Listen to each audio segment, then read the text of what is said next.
All right, game number 3 kicking off right now.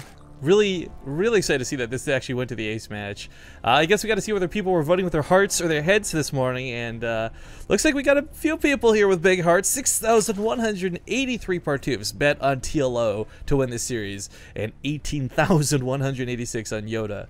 So definitely a little bit lopsided, but if TLO wins this game, there's going to be some major payouts. So we'll see, cross your fingers really hard, guys. Spawning here in the top left corner of the map, it's going to be the green Zerg player representing Team Liquid. It's TLO. The bottom position as the red Terran, YoDa Prime. These colors actually would have worked out if we had done red and blue pretty perfectly, thinking on it. Blue for Team Liquid and red for Prime, but the silly, cheesy theme of this tournament must come first, as this is a tournament called the Fight Before Christmas, guys. Remember, anytime you do tweet about these games or at us, make sure to hashtag TFBC, the Fight Before Christmas. But, alright, so YoDa, I mean, that game was all kinds of weird, all kinds of funny, and all kinds of messy. Do you think he was really put off by that at all? YoDa? Yeah. Put off by that? You're like, well, he's willing to do weird stuff. Oh, no, because if he does know TLO's name, he's got to be in the whole, like, TLO so creative department. That's why most people know TLO. So I don't know if put off's the right word. I feel like... But he goes... Creative, by the way, is the wrong word. It's like mad genius seems like a more appropriate fit. Couldn't it be both? Why not both? I guess. Yeah. Yeah. The crazy mad genius. Team Liquid player, TLO. Yeah. We're going for a 14cc here. It's really not that dangerous to go for 14cc. In fact, even if you go for like a pull first, the lanes don't get over here in time before it finishes. You'd have to actually go for like a 10 pool, make it actually work. Yeah, the hatch rate does come down. It's only 2 Zerglings for now. This is perfectly fine for just trying to dart across the map and maybe dodge at that Reaper. But you know, the Overlord went to the wrong base first, but you know, process of elimination. He now knows where YoDa spawned. I mean, he won't be able to see like exactly, like the 14cc definitely went down, but again, it won't. It doesn't matter that much. You'd have to actually not react to it, but preempt it to actually do anything about it. But this SCV, I mean, you got it scout. It sees that maybe, you know, it's a pull first, but no big deal for YoDa. YoDa didn't go for a Reaper, so he doesn't have to worry about that faster queen. But that's the thing, like, faster queen aside, he didn't get to see the gases, and that much kind of sucks, not getting up there to see what exactly, if there's going to be speed or not. That's absolutely true. You know, one game TLO did go for speed, another game he didn't, so there's not really a whole like, well, he's like definitely this type of player. This is the long con with this link, by the way. He went all the way around knowing the SCV would have to come this way. Yes, it was. Kill it. Yeah. Nice catch out of TLO. Good start to this series. But there's a bunker up, and that's going to cost him scouting information, so he'll have to use an Overlord to see what's going on, because there's no way these legs really get too much done. Yeah. The merry-go-round's pretty okay for hiding builds, you know, in the back, as YoDa did in the Overgrowth. So TLO might have some difficulty scouting.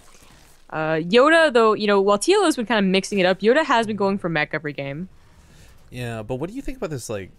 Okay, no, I was gonna say, if he doesn't take a gas soon, this is the crazy mad scientist, whatever, TLO, because, like, how do you play gasless versus Terran for that long? It's solar, right?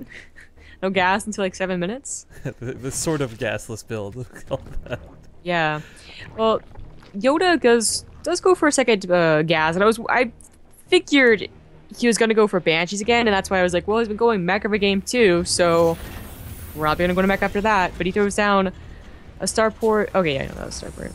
I thought he would have done barracks, but that was just the one lifting. So okay, no tech lab? Question mark? Maybe not. I mean, it could just be a Hellbat build, like an armory soon. Yeah, I was thinking, like, well, I mean, if he does 1 or 2 more Marines, he could also just do that Marine medevac push, but yeah, no Banshees this time for TLO to worry about. Well, as we said. Sorry, just a little bit later then. Not jumping the gun on it. Okay, alright, so that's a good move. I mean, a Hellbat push wouldn't be terrible either. It is, I don't know, a little more risky, you could say. Banshees obviously can be used for good offense as well as really great defense, and Merry-Go-Round is a map that is commonly known for its roach play. That is a committal to not letting him scout you. Like, let's take a look at what TLO saw there, by the way, guys. It's an abandoned tech lab and nothing else. What could this possibly be for? Yeah, what if he's hiding stim? Now, if this was actually a scenario where he was hiding a second factory or something for Blue Flame, that's where you're like, whoa, that's insane. Yeah. That's so cool. But realistically, I don't feel like he hit anything with that. Yeah, that dedication.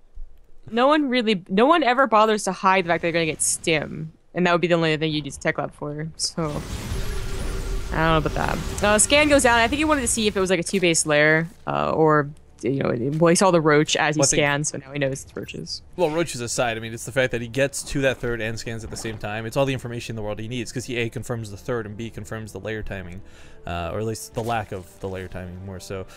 So for, YoDa say, like, he doesn't have to worry about rushing air out. This definitely gives him a little more comfort. Going mech yet again. Double armories this time, though.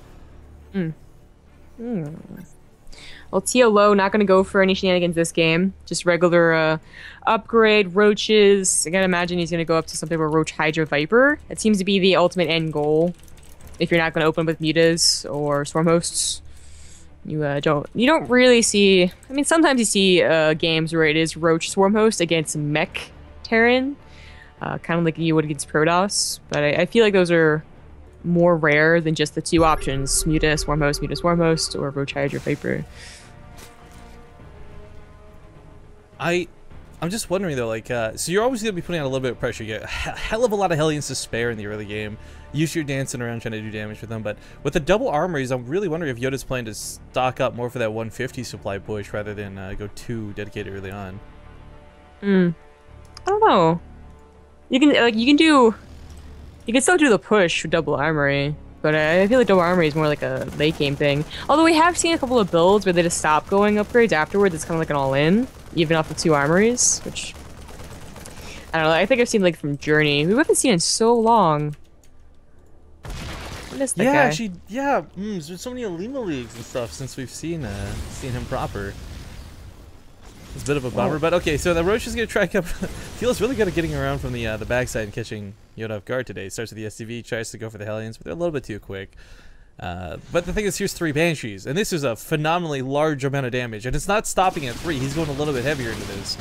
And whether you've got Hydras, whether you've got Queens, I mean, Banshees just do so much damage. They can trade out with Hydras pretty quickly. If you have enough of them, they start one-shotting them. I mean, it gets to the point in the game where Banshees snowball just as bad as Reapers do in the early game.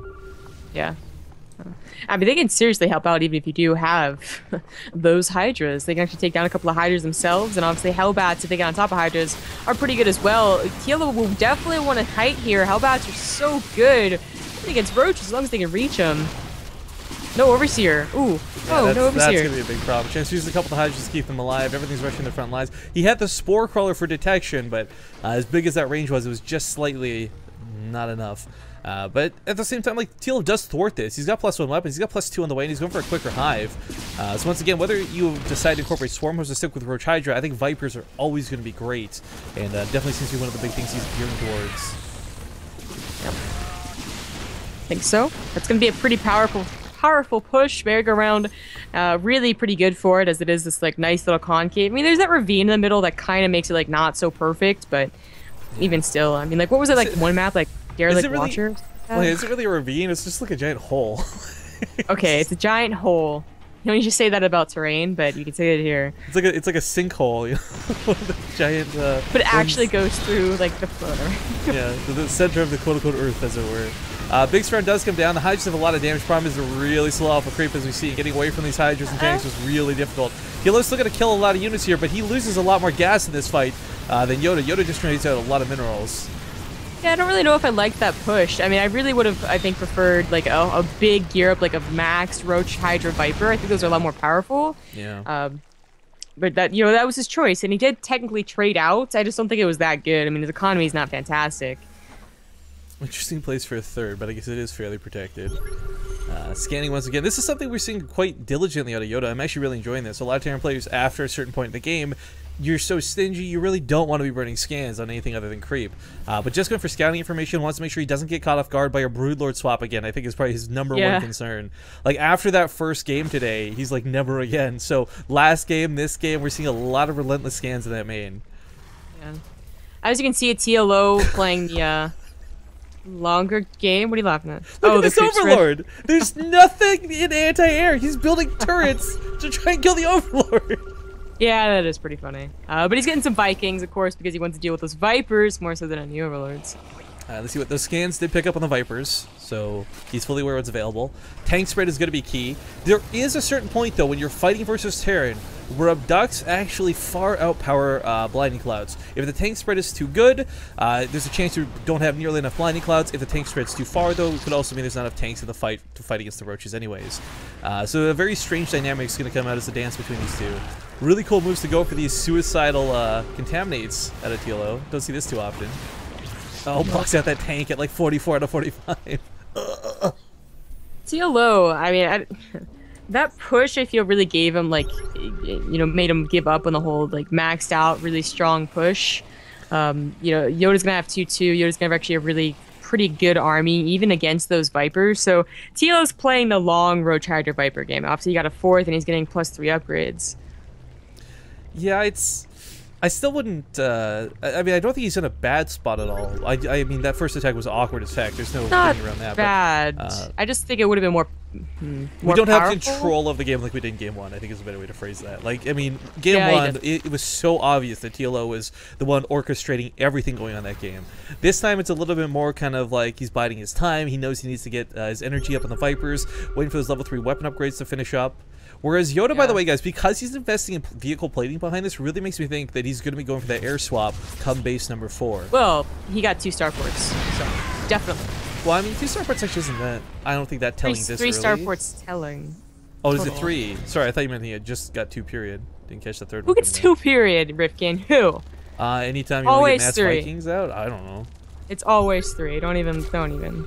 Well, you say it's always 3, but then, like, again, go back Gumio, go like 5 or something. So it's kind of... Well, it's 3 or above, but it's like, it's only 2 in case by case basis. Yes. This command center, it looks like it's not going to go up. Nice pick off here to TLO to get around just in time. As the army tries to respond, though, does have to be a little bit careful.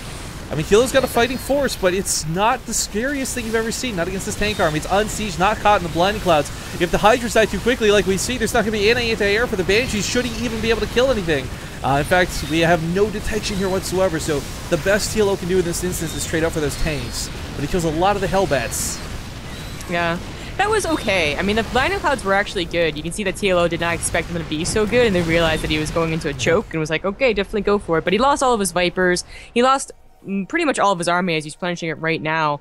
He added a couple of Swarm Hosts, which I would hope he's actually going to, like, you know, if he's not going to go, like, full bore with Swarm Hosts, that he would just, like, siege up the 3rd while attacking that 4th, because he's pretty focused on the 4th with his actual, okay, that's supposed to not be a Baneling Nest. Look to the right. Okay, yeah, that's... It's a scouting tool. It's mind games. It's supposed to be like a spore crawler or spine crawler. Actually, that'd be so sick. Like, if this was specifically because YoDa's been scanning the main so much and he didn't want him to see Baneling swaps or something. You could just put it at the 3rd or something. I know, I'm just saying, it's TLO, right? Like, you can't count this guy out for anything. We've had so many spore crawlers placed down in anticipation of Banshees. I don't think he quite thought about these Hellion run-bys becoming a problem. I mean, up to this point, he's had control, he's had pressure. There's not really been the option for YoDa to sneak around like this. So, a small moment of problem, but I mean, he picks up a couple of drones and really, honestly, not that many. Yeah. I do think one of the things going towards this late game, though, for TLO, I mean, we see the cool swap of Infestors. He's looking for melee upgrades now for what is possibly Banelings, Zerglings, whatever. Ultras if his heart desires. But I do think one of the key things is that as we get further in, like, he's going to eventually have to start losing these drones. He needs a bigger army supply to take on a mech force. You can't just keep resupplying on, like, 70 supply over and over and over again. Yeah, that's true. But, I mean, the problem is that, like, you know, Roach, Hydra, Viper... Yeah, Vipers are included, but it's really not a late-game composition. It can be, but it's not as powerful as Swarm Host in Amuta, Swarm Host in Amuta, and that type of game where you're going to have a big bank because Swarm Hosts produce free units and they don't have to die, really, whereas Roach Hydra is, you know, it's supposed to trade out. So, like, TLO, like, he'd love to have a bigger army, but he'd also love to have a bank, and he doesn't have that. So let's talk a little bit about why I don't think this strategy that won him Game 1 is going to work here in Game 3.